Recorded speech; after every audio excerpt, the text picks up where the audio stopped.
Bismillahirrahmanirrahim. Assalamualaikum warahmatullahi wabarakatuh.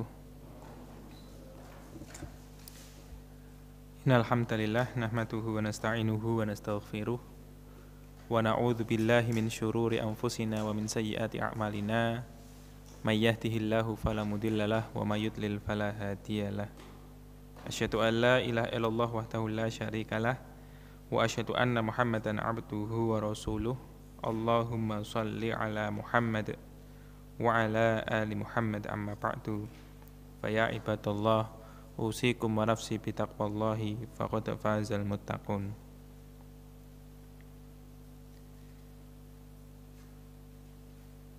Langsung kita melanjutkan di tafsir surat Al-Baqarah. Terakhir ayat 187. 187 ayat terakhir dari masalah puasa. Saya lanjutkan terlebih dahulu di penerjemahannya ayat 188.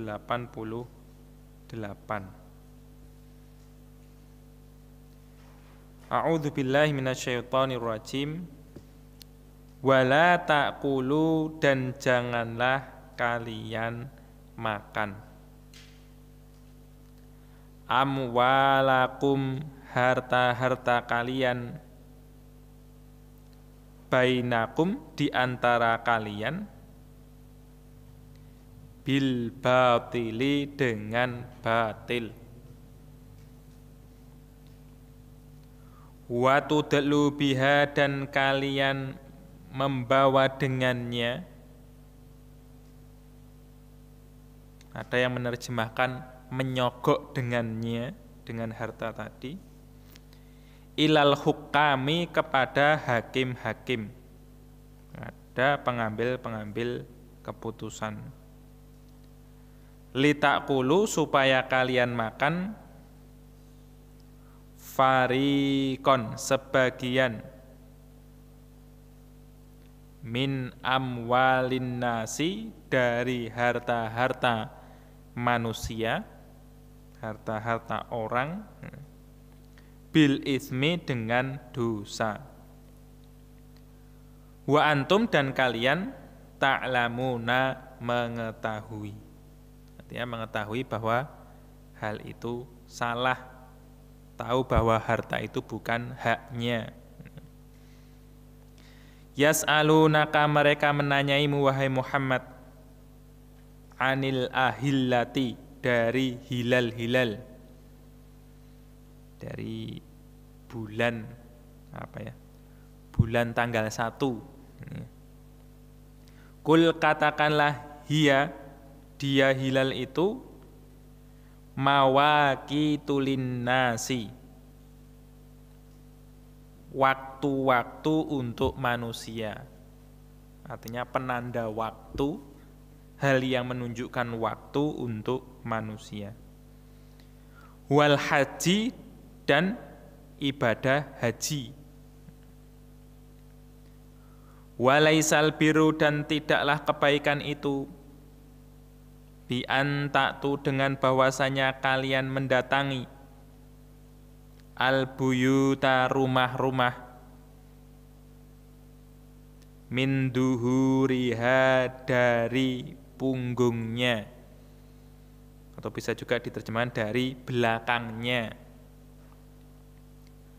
Walakinnal birra, dan akan tetapi kebaikan itu, manittaqo, orang yang bertakwa. Wa'tul buyuta, dan kalian datangilah rumah-rumah, rumah-rumah kalian, min abwabiha, dari pintu-pintunya. Wattaqullaha, dan bertakwalah kalian kepada Allah, la'allakum, supaya kalian, tuflihuna, kalian beruntung. Wa qatilu, dan kalian perangilah, fi sabilillahi di jalan Allah, alladzina orang-orang yang yuqatilunakum mereka memerangi kalian, wala ta'tadu dan janganlah kalian melampaui batas. Innallaha sesungguhnya Allah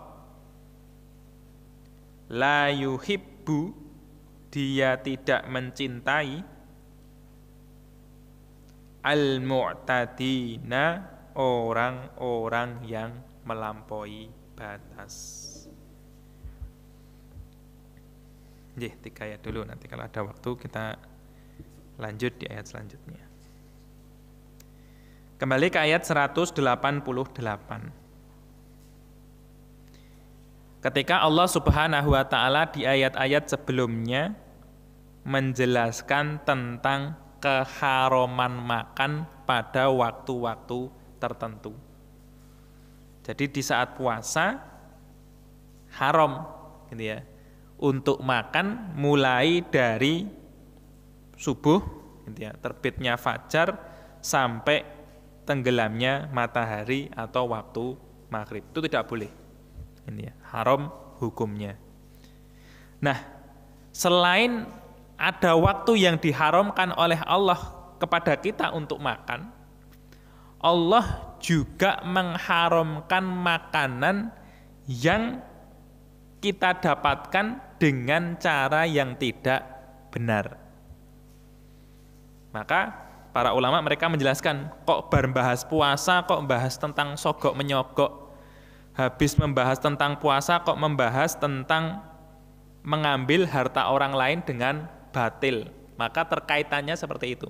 Kalau tadi waktu yang diharamkan oleh Allah untuk makan, di sini makanan-makanan yang diharamkan oleh Allah karena cara yang salah dalam meraihnya, cara yang salah dalam mendapatkannya.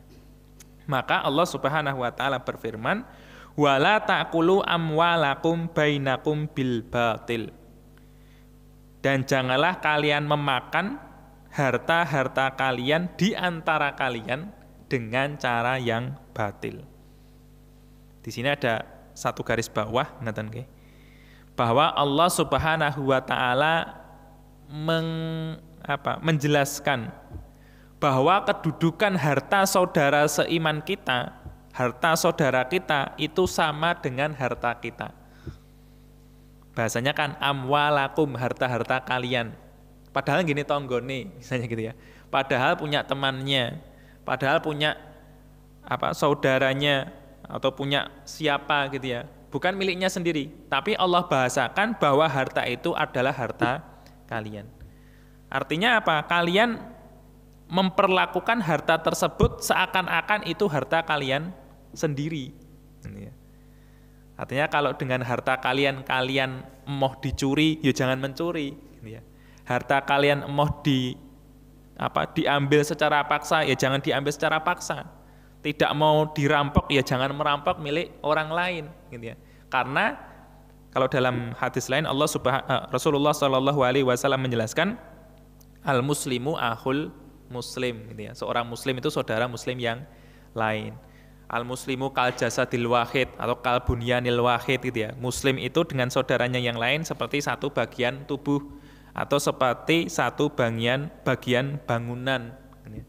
Maka apa yang kalian tidak sukai dengan harta kalian, ya jangan kalian perlakukan terhadap harta saudara kalian. Dan memang itu cara yang paling mudah, gitu ya. Kalau dalam buku akhlak itu, kitab-kitab akhlak ada yang menjelaskan cara paling mudah agar melakukan akhlak yang baik itu bagaimana? Jangan memperlakukan manusia apa yang engkau benci terhadap dirimu sendiri. Jadi perlakukanlah manusia sebagaimana yang kamu senang itu diperlakukan kepada dirimu sendiri. Kamu jangan, kalau tidak suka dimarahi ya jangan memarahi, bahasanya gitu ya. Kalau tidak suka didolimi ya jangan mendolimi. Kalau tidak suka dibohongi jangan membohongi. Gampangannya kan seperti itu. Artinya Allah sudah menjadikan dalam diri kita itu suatu bahasanya, suatu hal yang bisa membaca iki jano penak ora to dilakoni gitu ya. Kalau saya diperlakukan seperti itu bagaimana? Kalau saya tidak suka ya jangan diperlakukan kepada orang lain. Jadi wala taqulu amwalakum bainakum bil batil. Nah tentunya kalau di sini Allah Subhanahu wa taala melarang jangan mengambil atau jangan memakan harta orang lain dengan batil, maka kalau itu dilakukan dengan cara yang benar, dengan cara yang hak, maka hukumnya jadi halal. Apa misalnya? Ya dengan jual beli, dengan sedekah, dengan infak, dengan meminta boleh, tapi jangan maksa kan gitu ya. Sekiranya kita meminta diberi, yaitu halal bagi kita, diperbolehkan. Maka itu menjadi halal bagi kita. Tapi kalau dengan cara yang batil, dengan cara yang dolim, dengan cara memaksa, dengan cara mencuri dan lain sebagainya, maka itu hukumnya haram. Kemudian wa tudlu biha ilal hukami, dan kalian membawa dengannya harta tersebut kepada hakim. Jadi di sini ada dua penafsiran.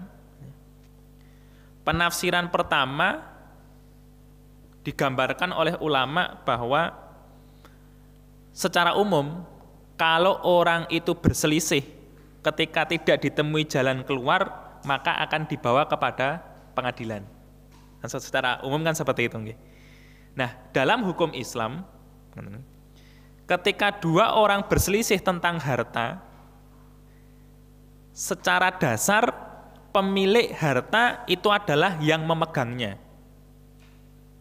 Bisa dipahami nggih? Artinya misalnya sebelumnya beberapa tahun yang lalu si A dan si B itu ada perjanjian. Misalnya perjanjian bisnis, saya pinjam uangmu 10 juta gitu ya. Nanti beberapa tahun lagi saya akan kembalikan. Nah, ketika ini terjadi misalnya tidak ada tulisan hitam di atas putih, tidak ada materai, tidak ada saksi dan lain sebagainya karena konco cedak misalnya gitu ya. Ya wis, nyo sili tak sili gitu ya.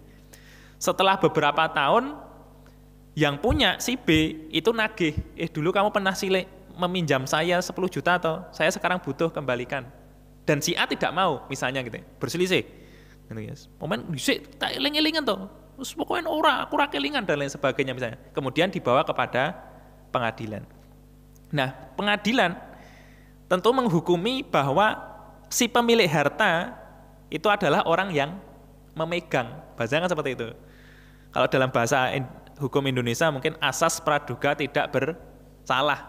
Lah sing salah sapa gitu ya. Yang pegang harta ya tidak salah. Karena dia pegang secara umum yang dipegang itu adalah miliknya. Kalau dalam bahasa fikih al-aslu bara'atud dhimmah gitu ya. Secara dasar bahwa seseorang kalau tidak terbukti bersalah itu dia bukan orang yang salah. Maka dalam hadis ada Nabi SAW bersabda al-bayyinatu 'alal mudda'i wal yaminu 'ala man angkara. Yang si penuduh, bahasanya si penuduh, padahal aslinya korban kan gitu nggih. Karena orang uangnya dipinjam tapi yang meminjam tidak mengakui. Itu harus mendatangkan bukti. Kalau dia tidak bisa mendatangkan bukti dan si peminjam, bahasanya si pelaku ini, dia berani bersumpah dengan nama Allah bahwa dia tidak pernah meminjam, maka urusan selesai. Harta tetap miliknya si A, si B tidak bisa apa-apa. Secara hukum Islam seperti itu. Maka dalam ayat lain Allah Subhanahu wa taala kalau dalam urusan hutang berhutang harus ada catatan gitu ya. Harus ada kitabahnya, harus ada saksinya gitu ya. Kalau ada saksi, kalau ada tulisan dan itu berlaku gitu ya, bukan palsu, saksinya juga berani disumpah, nah berubah gitu ya. Tentunya menang si B, si pemilik uang. Tapi kalau itu tidak ada bukti sama sekali dan si pelaku berani bersumpah bahwa dia tidak melakukannya, tidak menerima pinjaman dari si A, ya udah. Si hakim tidak bisa apa-apa. Karena hukum manusia itu kan terbatas pada bukti. Kalau tidak ada bukti ya salahnya dulu gitu ya. Artinya entah buktinya hilang, buktinya terbakar atau dan lain sebagainya. Nah, dalam posisi seperti ini maka yang berdosa hanya si pelaku. Hakim pengambil keputusan itu tidak berdosa karena dia sudah menghukum dengan dasar hukum yang benar. Ketika tidak ada bukti, berarti orang itu tidak melakukan sebuah kesalahan. Nah, yang seperti ini, yang haram, yang dosa besar itu hanya si pelaku. Itu makna pertama dari watu delu biha ilal hukam. Jadi dia sudah berpikir bahwa kalau ini di pengadilan pasti aku menang, karena tidak ada bukti, tidak ada saksi, ya saya ke pengadilan. Ketika sudah diputuskan oleh pengadilan, tentunya si B kan yusra iso apa-apa gitu ya. Karena secara hukum dia tidak berada dalam posisi yang kuat kan gitu. Itu yang pertama. Yang kedua, watu delu biha ilal hukam, dan kalian membawa harta tersebut ke pengadilan, ke hakim, itu dengan keyakinan dia bisa menang karena dia menyogok, menyuap si hakim. Nah, kalau dalam posisi seperti ini, tidak perlu digambarkan misalnya. Dalam posisi seperti ini, yang salah dua orang. Si pengambil harta orang lain tadi, dia sudah mencuri, bahasanya seperti ini, sudah berbohong, kemudian dia sudah menyuap, gitu ya. Kemudian si hakimnya juga salah, juga melakukan dosa, karena dia menerima suapan dan dia menghukumi tidak dengan fakta, tetapi berdasarkan pesanan, kan gitu ya. Itu makna watu delu biha ilal hukam. Jadi tidak selalu hakim itu dalam posisi yang salah, ngaten nggih. Ketika dia memutuskan berdasarkan bukti-bukti yang seadil-adilnya, ya tentunya kekurangan dalam hal transaksinya, tidak ada saksi, tidak ada bukti tertulis. Nah, kenapa melakukan seperti itu? Litakulu fariqon min amwalin nasi bil ithmi, supaya kalian bisa makan sebagian dari harta-harta manusia dengan dosa. Ini bahasanya dimakan, gitu ya. Lah nek ora tak nggo makan, gitu ya. Tak nggo renovasi rumah, tak nggo beli kendaraan, tak nggo jalan-jalan, misalnya seperti itu. Ya sama, gitu ya. Kenapa Allah Subhanahu wa taala memilih kata litakulu supaya kalian bisa makan? Ulama mengambil hikmah di sana karena makanan itu hal yang terpenting, bahasanya begitu nggih. Dan bisa menjadi sesuatu yang haram, bisa menjadi halal dalam keadaan-keadaan yang darurat. Beda dengan membeli rumah misalnya, beda dengan membeli kendaraan. Tidak ada kata darurat dalam membahas tentang rumah, tidak ada kata darurat dalam membahas soal kendaraan, kan seperti itu. Tapi kalau makan, nek wong luwe tenan mau mati tidak bisa karena tidak bisa makan, ya. Dalam suatu keadaan boleh untuk memakan barang yang haram. Entah haram secara zatnya atau haram secara dengan cara pendapatannya, gitu ya. Njiko sering dalan, njiko neng WT uang, gitu ya. Urusan carry, karena apa? Karena dia dalam posisi yang terjepit, karena dia dalam posisi yang darurat. Kalau tidak makan dia mati, bahasanya kan seperti itu. Maka Allah Subhanahu wa taala menggunakan kata yang paling dasar dalam kebutuhan manusia, yaitu makan. Untuk makan aja tidak boleh, apalagi untuk hal-hal yang lain yang sifatnya tidak bahasanya? Primer nih. Tidak primer tapi sekunder, kan gitu ya.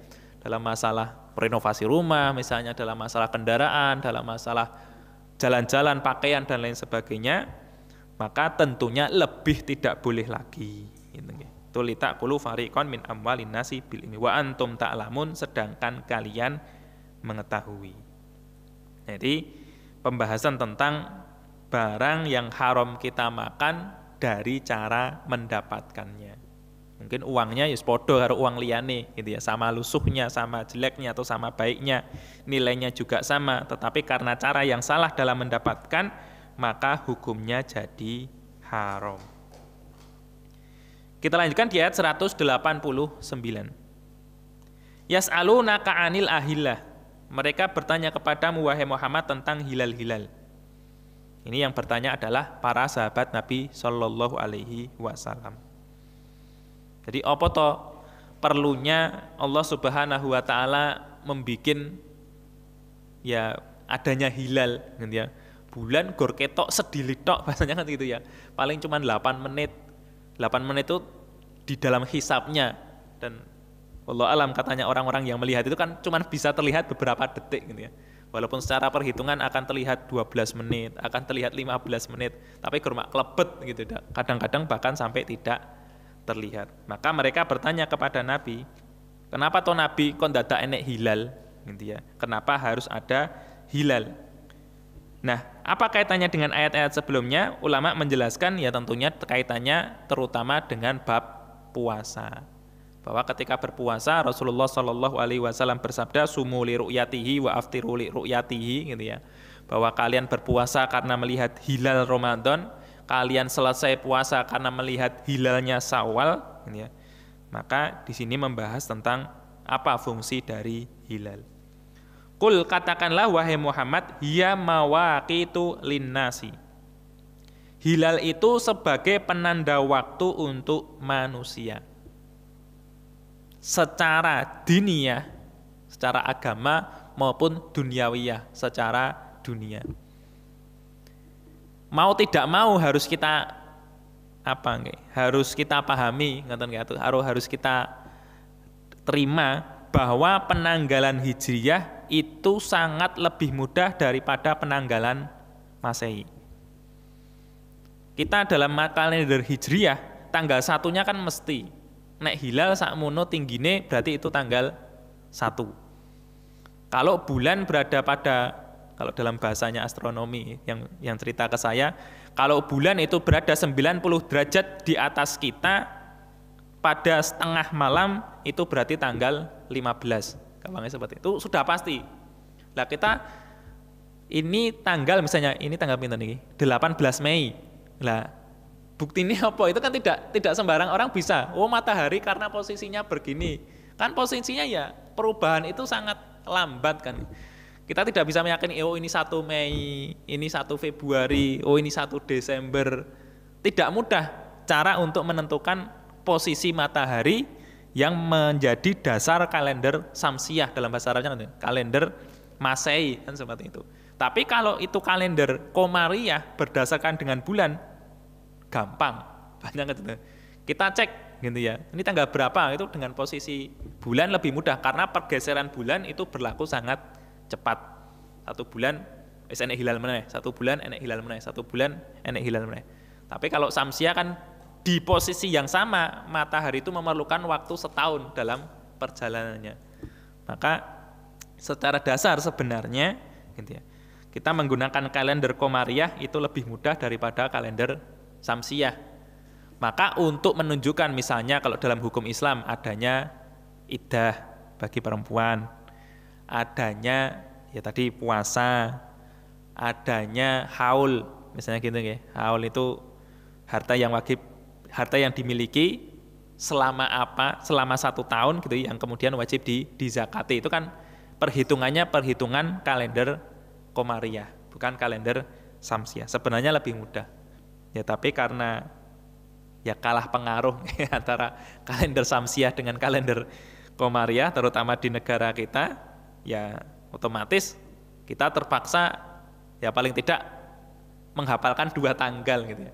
Ini tanggal berapa dari bulan Mei misalnya gitu ya. Dan ini juga tanggal berapa dari bulan Syawal gitu ya. Lagi posone Syawal kurang piro misalnya gitu ya. Syawalnya kapan berakhir kan gitunya. Paling tidak kita kan juga harus hafal. Kurang ngerti-ngerti cik poso banen wis sudah keluar dari bulan Syawal wis tekal Dzulqa'dah atau bahkan sudah sampai Dzulhijjah. Itu kan makanya harus di kalender-kalender secara umum kan ada 2 tanggal gitu, atau bahkan lebih dari itu. Tapi kalau tidak, kita orang muslim yang memakai 2 tanggal tersebut. Begitu juga wal haji, itu sebagai penanda waktu untuk haji. Karena al hajju asyhurum maklumat gitu ya. Haji itu hanya boleh dilakukan pada bulan-bulan tertentu. Gitu ya. Tanggalnya harus pas. Gitu ya. Yang mereka ulama mengatakan Syawal, Dzulqa'dah dan Dzulhijjah. Bolehnya mulai umroh untuk hajinya gitu ya. Walaupun kita secara umum di Indonesia ya dipepetke. Nek mangkat kat Syawal kan ya biayanya terlalu tinggi, banyak yang perlu dikorbankan, maka dipepetkan dengan cara haji tamattu kan gitu ya. Kemudian walaisal birru bi antatul buyuta min duhuriha walakinnal birra manittaqa. Ini penyebab turunnya ayat ini diwalaisal birru bi an ta'tul buyuta min duhuriha, itu yang dilakukan oleh sebagian bangsa Arab, khususnya juga dilakukan oleh orang-orang Ansor ini ya. Mereka kalau sudah dalam keadaan ihram, mereka meyakini tidak boleh masuk rumah dari pintu utama. Jadi kalau posisinya posisi ihram, itu tidak boleh masuk rumah dari pintu utama. Ada yang mengatakan tidak boleh masuk tenda, ya karena mungkin rumahnya agak jauh, menginap di sekitar Mekah, mendirikan tenda, tidak boleh masuk dari pintu utama. Ketika ditelusuri alasannya apa ya tidak ketemu. Itu hanya kebiasaan orang Arab di sebagian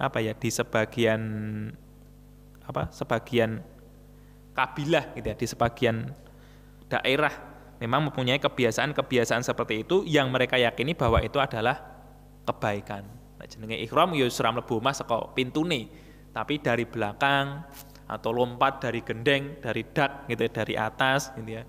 Atau dari belakang kemah kemudian dibuka. Nah, kemah kan biasanya ada pintunya di depan yang berobos dari bawahnya. Itu memang mereka meyakini hal seperti itu. Atau bahkan ada ulama tafsir yang mengatakan bahwa juga dilakukan oleh orang-orang Quraisy gitu ya. Dan mereka melakukannya juga ketika mereka ingin masuk Ka'bah. Jadi dalam orang-orang tertentu yang mereka mempunyai akses untuk masuk Ka'bah, kalau keadaan mereka tidak ihram, kalau keadaan mereka sedang ihram, itu tidak boleh masuk lewat pintunya, tapi masuk lewat tangga dan masuk ke dalam Ka'bah. Wallahu alam. Tapi yang lebih banyak mereka mengatakan tentang orang-orang Ansor, gitu ya, yang mereka mempunyai kebiasaan kalau sedang ihram tidak masuk dari pintu utama. Nah, hal ini memberi pengertian kepada kita, pelajaran kepada kita bahwa tidak semua adat itu bisa menjadi kebaikan. Ini kan adatnya orang-orang Arab ketika itu. Itu tidak bisa masuk ke dalam hal yang baik kalau tidak dicontohkan oleh Rasulullah atau tidak diajarkan oleh Allah Subhanahu wa Ta'ala. Maka kebiasaan kalian, jadi bahasanya kebiasaan kalian wahai orang-orang Ansor untuk melakukan hal tersebut itu bukan kebaikan, karena tidak ada contohnya dari Rasulullah Shallallahu Alaihi Wasallam. Sama, kalau kita menjalankan adat yang biasa kita lakukan di Indonesia misalnya gitu, kalau memang itu sesuai dengan cara yang dilakukan oleh Nabi, itu bisa bernilai pahala. Kalau ternyata itu tidak melanggar, tetapi tidak ada contohnya, ya mungkin bisa masuk dalam keadaan mubah, gitu ya. Artinya boleh-boleh saja karena tidak ada larangannya. Kalau ulama kan sebagian mereka mengambil kaidah al aslu fil muamalah halal, gitu ya. Hukum dasar dalam hal bermuamalah sesama manusia itu halal, kecuali ada dalil yang mengharamkannya. Sama seperti makanan kan gitu, nggih. Makanan selagi tidak ada yang mengharamkan halal. Kita berinteraksi sesama manusia ketika tidak ada yang mengharamkan, ya halal, boleh. Berbeda dengan beribadah. Kalau beribadah ketika tidak ada contohnya, maka hukumnya haram. Kan seperti itu. Nah, kemudian Allah Subhanahu wa Ta'ala memerintahkan waqtul buyuta min abwabiha. Dan masuklah atau datangilah rumah-rumah itu dari pintu-pintunya.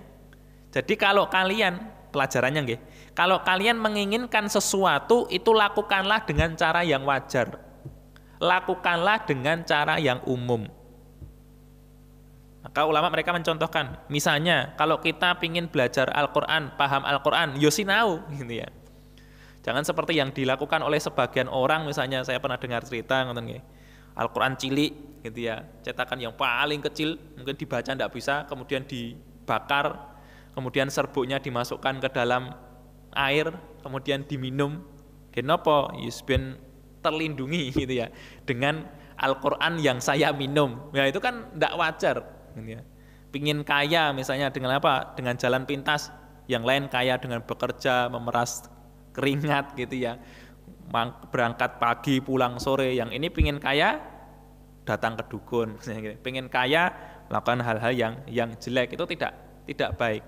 Artinya seperti apa? Kalau kalian menginginkan sesuatu, ya lakukanlah dengan cara yang umum, dengan cara yang wajar, selagi itu tidak menyalahi aturan Allah dan Rasulullah Shallallahu Alaihi Wasallam. Maka sama waqtul buyuta min abwabiha, masuk rumah ya jangan aneh, dadak anggo tangga lewat atas, dadak brobos lewat belakang tenda, gitu tidak perlu. Tapi masuklah kalian lewat pintunya. Wattaqullah la'allakum tuflihun. Dan yang terpenting, kalian bertakwalah kepada Allah Subhanahu wa taala dengan menjalankan perintah, menjauhi segala larangan, ya, supaya kalian menjadi orang yang beruntung. Tentunya keberuntungan di sini bukan tingginya jabatan, bukan kekayaan yang melimpah, tapi keuntungan yang diharapkan oleh seorang mukmin adalah selamat dari neraka, berhasil masuk ke dalam surga. Tujuan utama kita kan seperti itu. Kita lanjutkan di bagian yang terakhir. Wa qatilu fi sabilillahi alladziina yuqatilunakum wa la ta'tadu. Ini membahas tentang perang. Jadi kalau kita kemarin belajar dari awal Al-Baqarah nggih, belum ada pembahasan tentang perang nggih. Jadi ini awal pembahasan tentang perang. Nah, kenapa Allah Subhanahu wa taala menyisipkan bab tentang perang di pembahasan ini setelah hilal? Ulama menjelaskan sebagian sababun nuzul dari ayat ini adalah apa yang dikhawatirkan oleh muslimin ketika mereka mau umroh ke Mekah setelah terjadinya sulhu Hudaybiyah. Jadi setelah hijrah beberapa saat muslimin mau umroh kan gitu ya, terhalang-halangi, kemudian terjadi perjanjian Hudaybiyah. Kemudian setelah itu sebagian muslimin kan diperbolehkan oleh orang-orang musyrik untuk melakukan umroh atau melakukan haji, masuk ke dalam Mekah gitu ya. Kalau tidak salah nggih, seingat saya kecuali Rasulullah. Kalau Rasulullah tetap mereka larang. Tapi kalau orang-orang Islam dalam perjanjian tersebut boleh untuk melakukan ibadah di sekitar Ka'bah. Nah, kemudian secara ringkas mereka khawatir. Lah ini nanti kalau kita ada perjanjian damai dengan mereka, kemudian mereka menyerang kita, lah terus piye gitu ya. Karena awalnya sudah ada perjanjian damai, dan orang yang ada perjanjian damai itu tidak boleh diserang gitu ya. Maka Allah Subhanahu wa taala menurunkan ayat ini, wa qatilu fi sabilillahilladzi yuqatilunakum. Enggak apa-apa. Kalian perangilah orang-orang, niatan perang ini adalah di jalan Allah, orang-orang yang memerangi kalian. Jadi konteksnya itu harus konteks orang-orang yang memerangi kalian. Bahasanya itu muslim itu haram untuk disi. Bahasanya kan seperti itu. Artinya kita memulai untuk berperang, atau dalam bahasa yang lebih lingkup yang lebih kecil, kita memulai untuk bertengkar itu tidak boleh. Tapi kalau kita diperangi, kalau kita diajak bertengkar, bukan diajak, kalau kita ditengkari gitu ya, diserang, ya wajib untuk melawan, wajib untuk menjaga diri. Hukumnya kan seperti itu. Tapi kalau dalam konteks perang ini, peperangan yang kalian lakukan harus diniati untuk Allah Subhanahu wa ta'ala. Walaupun kalian berada di barisan muslim, kalau niatnya itu untuk agar dipandang sebagai pemberani, agar dipuji-puji kehebatannya dalam perang, atau dendam terhadap sebagian orang-orang dari pihak musuh, misalnya seperti itu, ya tidak jadi. Peperangan kalian akan sia-sia, kematian kalian bisa kematian yang sia-sia. Maka di sini Allah Subhanahu wa taala memberikan penjelasan wa qatilu fi sabilillah. Perang itu karena Allah. Artinya dengan aturan yang dibikin oleh Allah, dengan tata cara yang diperbolehkan oleh Allah Subhanahu wa taala. Nah, salah satu cara yang diperbolehkan itu memerangi alladzina yuqatilunakum. Memerangi orang-orang yang memang memerangi kalian. Mereka mendahului kita dalam penyerangan. Dan juga di sana wala ta'tadu, dan kalian melampaui batas. Nah, pelampauan batas ini ada yang dalam bab mencincang gitu nggih. Artinya memutilasi itu kan tidak boleh. Artinya kalau sudah terbunuh ya wis gitu ya. Ojo ditugel kene, tugel kono, itu tidak boleh. Atau memerangi orang yang tidak bisa berperang, orang-orang tua, kemudian perempuan-perempuan, anak-anak, ahli-ahli ibadahnya orang Nasrani atau orang Yahudi misalnya, itu tidak boleh diperangi. Kemudian misalnya yang lain menghancurkan bangunan-bangunan atau merobohkan pohon-pohon. Ketika itu tidak diperlukan, ya jangan merusak. Gitu ya. Kalau itu diperlukan, sebagian ulama mengatakan boleh. Sebagaimana ketika Nabi SAW menebangi perkebunan kurma milik orang-orang Yahudi Bani Nadir. Bani Nadir kan bentengnya besar, di luar benteng itu perkebunan kurma yang luas, meh perang kangelan gitu ya. Karena bahasanya kan kebun kurma yang kurmanya pohonnya sangat lebat, sangat dempet-dempetan, maka dipotongi terlebih dahulu oleh Rasulullah Shallallahu Alaihi Wasallam. Nah, dalam keadaan-keadaan khusus memang boleh, tapi secara umum tidak boleh melampaui batas dalam hal berperang. Jadi walaupun itu tusuk-tusukan, saling bunuh, tetap ada aturan yang Allah berikan. Karena apa? Innallaha la yuhibbul mu'tadin, sesungguhnya Allah itu tidak menyukai orang-orang yang melampaui batas.